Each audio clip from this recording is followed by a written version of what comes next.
selamat pagi. Selamat pagi Mbak. Pagi Pak Pendeta, saya sengaja pakai kemeja supaya kelihatan sopan di depan Pak Pendeta Martin Lukito Sinaga. Iya, apalagi di hadapan orang tiga dolok, orang parapat harus. Iya, iya. Nah, mulai dengan pertanyaan, bagaimana Pak Martin selama ini melihat keberadaan Simalungun dan potensi yang menurut saya belum dimanfaatkan dengan baik? Silakan. Kalau melihat keberadaan Simalungun, itu kadang-kadang terbayang seperti sedang jalan dari Siantar ke Parapat begitu, dan jalur yang ditempuh agak sepi, rumah-rumah masih kelihatan seperti 20 tahun yang lalu, yang bersifat perkebunan saat itu. Ya. Nah, ketika Belanda menemukan potensi perkebunan, justru yang lahir adalah satu wilayah yang agak tertutup, sehingga petani-petani Simalungun sendiri sebenarnya kurang mendapat manfaat dari perkebunan teh, perkebunan karet itu. Karet. Ya. Jadi memang posisinya seperti posisi yang belum menemukan sebentuk produk unggulannya gitu ya, selain yang dilakukan oleh kekuatan-kekuatan kolonial dan sampai sekarang mungkin yang disebut perkebunan itu. Jadi kesan saya seperti itu dari sudut katakanlah agrikulturalnya. Dari sudut kebudayaannya, Simalungun seperti sedang menunggu sebenarnya bagaimana mereka menyelesaikan masa lalunya, yaitu masa lalu revolusi sosial ya, yang mungkin cukup terkenal sebagai bagian dari proses Indonesia Merdeka tahun 46 ya. Yeah. Semacam gerakan anti feodalisme, dan itu mengakibatkan puluhan raja-raja lokal ya. Simalungun sering disebut tuan 4 atau 7 rajanya, dan kematian raja-raja itu menciptakan semacam perasaan was-was, perasaan tidak cukup yakin untuk mengajukan satu katakanlah ekspresi budaya yang lebih mengemuka gitu ya. Nah itu. Dan yang ketiga menurut saya justru adalah potensi migrasi. Ya. Jadi memang di satu pihak orang Simalungun seperti merasa terdesak karena lokal migrasi dari saudara-saudara dari Tapanuli itu masuk. Tapi menurut saya itu menjadi potensi sekarang ya. Misalnya saya ikut bergerak di Yayasan Pendidikan Marsyurupan, yaitu kami membuat program agar siswa-siswa secara gratis bisa mengikuti bimbingan tes ya untuk masuk ke universitas negeri gitu ya. Memang sudah ratusan yang berhasil masuk ke perguruan tinggi negeri, tapi anak-anak yang ikut di Yayasan Pendidikan Marsyurupan ini adalah anak-anak yang sudah bercampur, marganya sudah Toba, marganya sudah Simalungun, marganya sudah Karo, sehingga memang menurut saya ada potensi Simalungun itu menjadi tempat kemajemukan itu ya. Dan menurut saya migrasi mesti dipahami tidak sebagai kekuatan asing yang mendesak katakanlah warga pribumi, tapi menjadi kesempatan untuk saling bertukar kebudayaan, saling bertukar kreativitas agar Simalungun lebih mampu gitu ya mengajukan sebentuk ekspresi budaya yang lebih relevan di zaman inilah begitu kira-kira. Mungkin 3 hal itu. Nah, terkait itu tadi Pak Pendeta, agriculture atau pertanian, kolonialisme kan sudah lampau paling tidak sejak tahun 49. Ya. Lah kita berdaulat. Nah, kenapa kemajuan tidak signifikan di bidang pertanian pasca undername karet dan teh itu? Seharusnya kan bisa dimanfaatkan betul. Apa yang terjadi kira-kira? Di satu pihak ada gerakan agar tanah rakyat dikembalikan gitu ya, tapi itu tidak berhasil. Lalu menurut saya undernaming Belanda itu diteruskan dalam bentuk perkebunan-perkebunan, dan itu sebentuk usaha yang bersifat eksklusif milik negara kan begitu.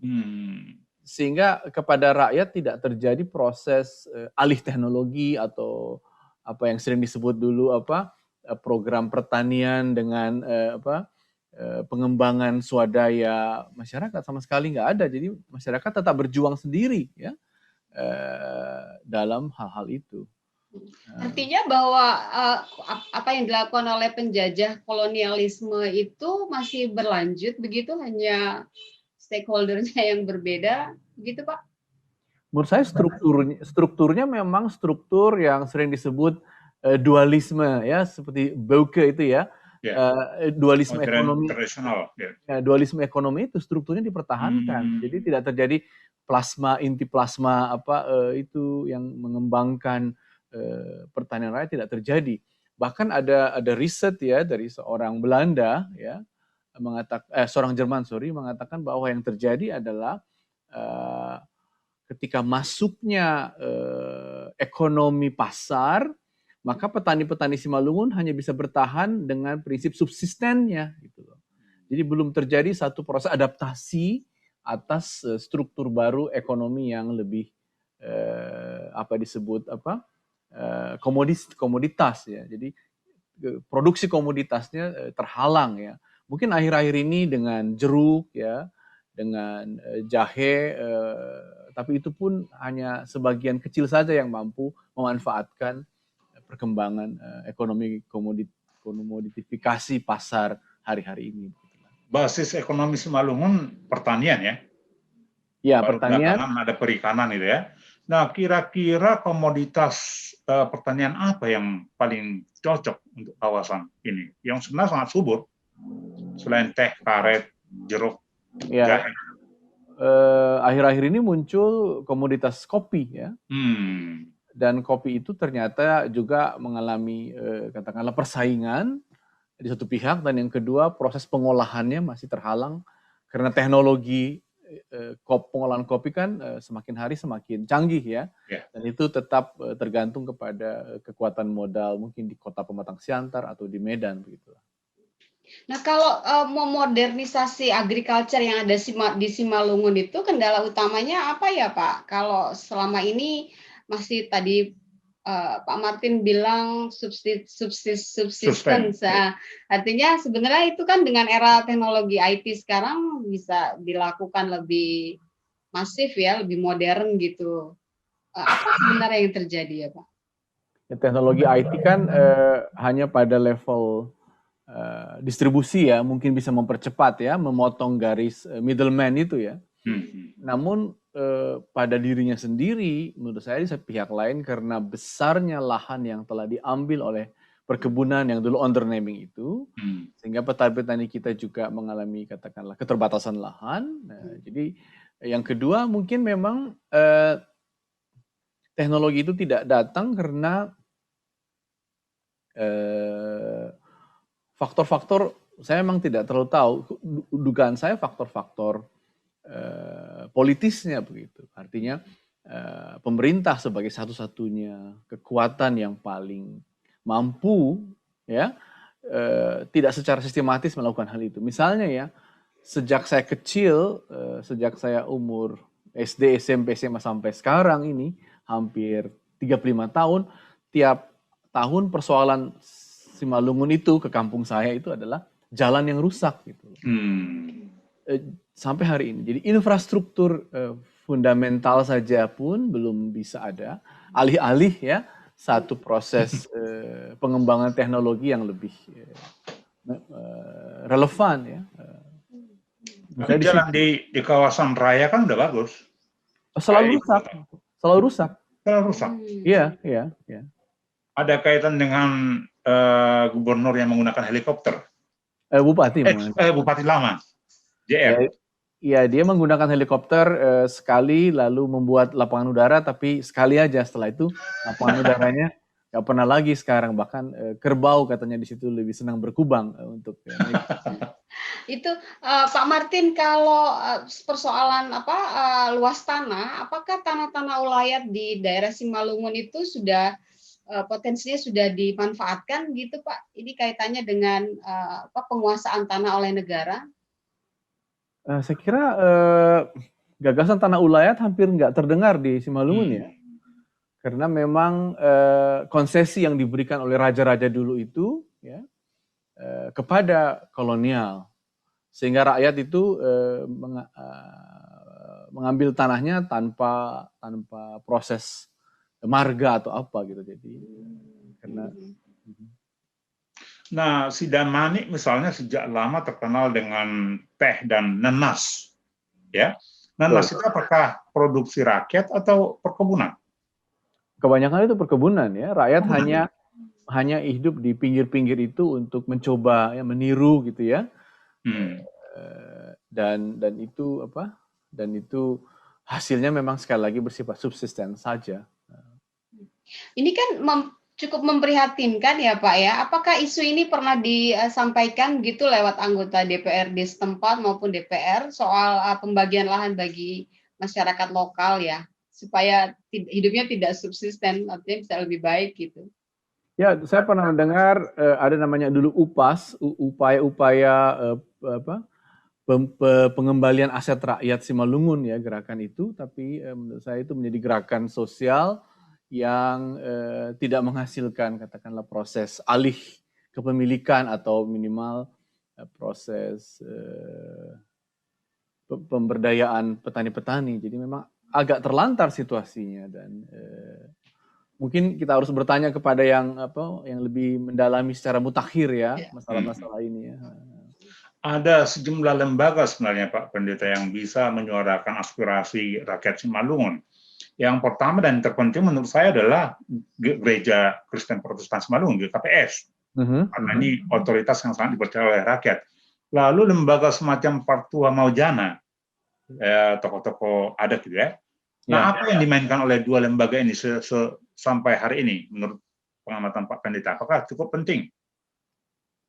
Ya, kalau GKPS memang karena saya salah satu pendetanya memang justru GKPS itu membuka lahan di Riau untuk menanam sawit ya, untuk pendapatan gereja.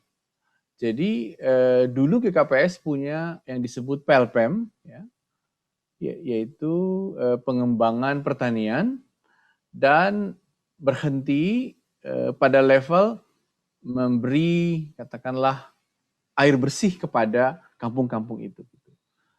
Jadi urusan GKPS itu memang amat minim dalam hal itu, sehingga dia belum masuk kepada level advokasi. Menurut saya level advokasi ini mesti menjadi level baru pertanian ya.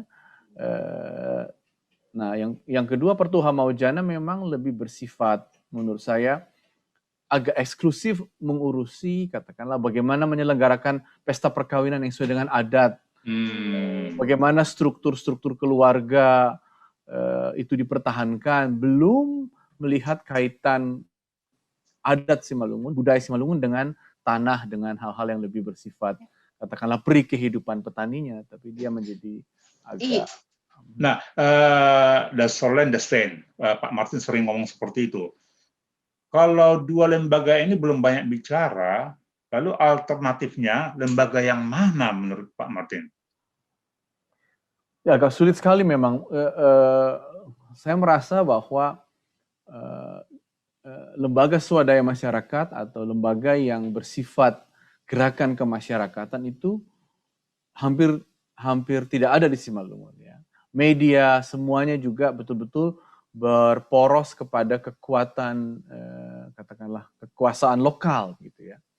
Jadi mesti ditemukan sebuah model baru yang lebih bersifat mandiri namun terarah kepada pemberdayaan. Jadi sebenarnya ada lembaga yang kantornya di Kabupaten Simalungun di Girsang Sipangan Bolon itu ya, yaitu KSPPM ya. Namun fokus ke KSPPM lebih kepada efek dari itu ya ke pabrik kertas ya, pabrik bubur. Dorayon. Untuk tidak menyebut nama, Dorayon. Iya, oke. Sehingga dia cenderung tidak naik ke atas ke Simalungun ya menurut saya. Berarti Pak, kalau situasinya seperti ini kan cukup mengkhawatirkan kalau ada investor asing dari luar, mereka akan dengan mudah mencaplok tanah-tanah yang milik individu gitu ya Pak. Beda kalau kepemilikan itu komunal gitu ya, tanah adat, artinya mereka bisa bergaining lebih baik. Bagaimana menurut Pak? Betul. Jadi tanah ulayat, tanah komunal tidak punya sistemnya di Simalungun, semua personal. Dan apa yang disebut sekarang undang-undang yang baru itu ya, Omnibus Law, saat penetapan dan pelepasan tanah itu bisa dilakukan dari atas gitu ya, dari negara, memang mengakibatkan lemahnya katakanlah daya tawar dari bawah.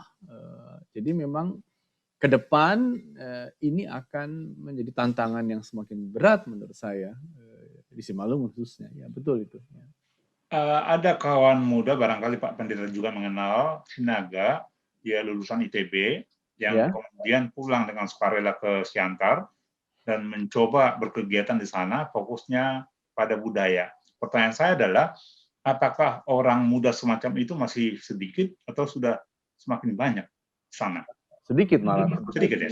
Ya, karena orientasi merantau itu lebih bersifat pendidikan tinggi yang modern ya.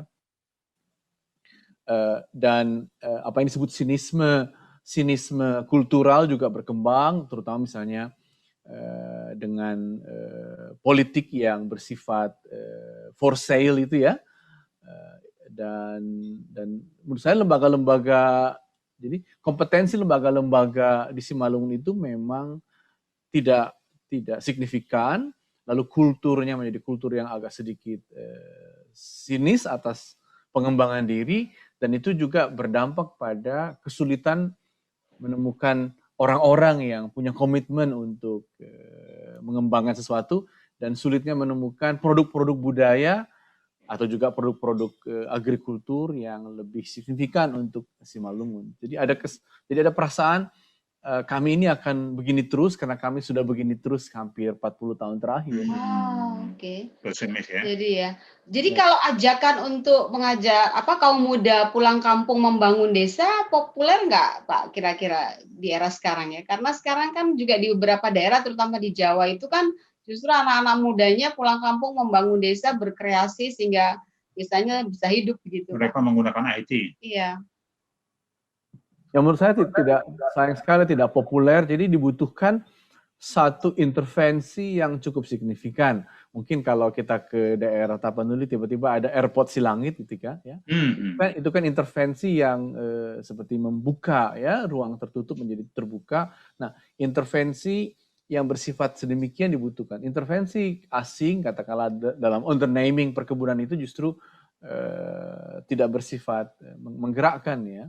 Intervensi Injil melahirkan gereja memang yang kurang lebih mengajukan ide progres Hamajuon itu, namun itu berakhir dengan individu-individu yang sekolah lalu menjadi katakanlah menjadi tokoh-tokoh dalam dirinya ke dunia luar ya. Jadi intervensi Injil melahirkan pendidikan tapi mendorong rantau begitu ya. Nah, intervensi pemerintah yang muncul sekarang melahirkan sinisme karena korupsi misalnya dan lain-lain. Jadi menurut saya dibutuhkan model intervensi yang lebih baru, inspiratif ya, di level kultural, di level struktural juga boleh, dan kiranya itu menghidupkan dan menggerakkan, itulah kira-kira. Selain lembaga gereja, lembaga adat tadi, Patua Maujana, ada juga lembaga pendidikan. Di Siantar ada perguruan tinggi yang cukup berumur sebenarnya, Universitas Simalungun ya. Nah, apa yang sudah mereka lakukan terkait dengan pemberdayaan rakyat? Ya, memang Universitas Simalungun di Siantar, bukan di Simalungun, tapi memang kaitannya dengan Kabupaten Simalungun pasti ada tentu ya. Yang dilakukan memang hanya mempersiapkan diri agar cukup punya akreditasi minimal begitu, dan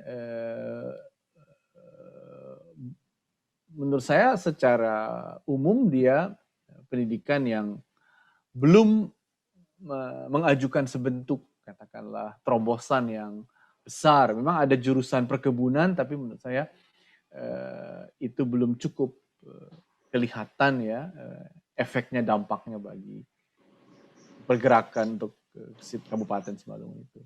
Pak Martin kan punya latar belakang sebagai pengajar ya, dosen di STT, juga peneliti, penulis. Kira-kira sumbangan apa yang sebaiknya ditawarkan oleh USI sebagai perguruan tinggi utama di Siantar? Siantar dulu ibu kota dari Simalungun loh. Ya, pernah. Ya, lama. Oh, lama ya. Lama sekali. Ya, dia memang harus tanda kutip pertama-tama menjadi satu excellence turut dengan identitasnya sebagai universitas kan begitu ya. Dan secara ideal sebenarnya dia bisa menciptakan kota Siantar sebagai kota pelajar ya, karena kotanya cukup katakanlah adem dan cukup menyenangkan untuk studi. Tapi menurut saya Tridharma perguruan tinggi itu, walaupun ini bahasa lama, kiranya mengarah kepada advokasi pertanian itu ya di satu pihak ya, agar petani-petani itu lebih memiliki akses juga kepada pasar, juga kepada distribusi. Tapi yang kedua memang teknologi tepat guna bagi pertanian itu sendiri ya.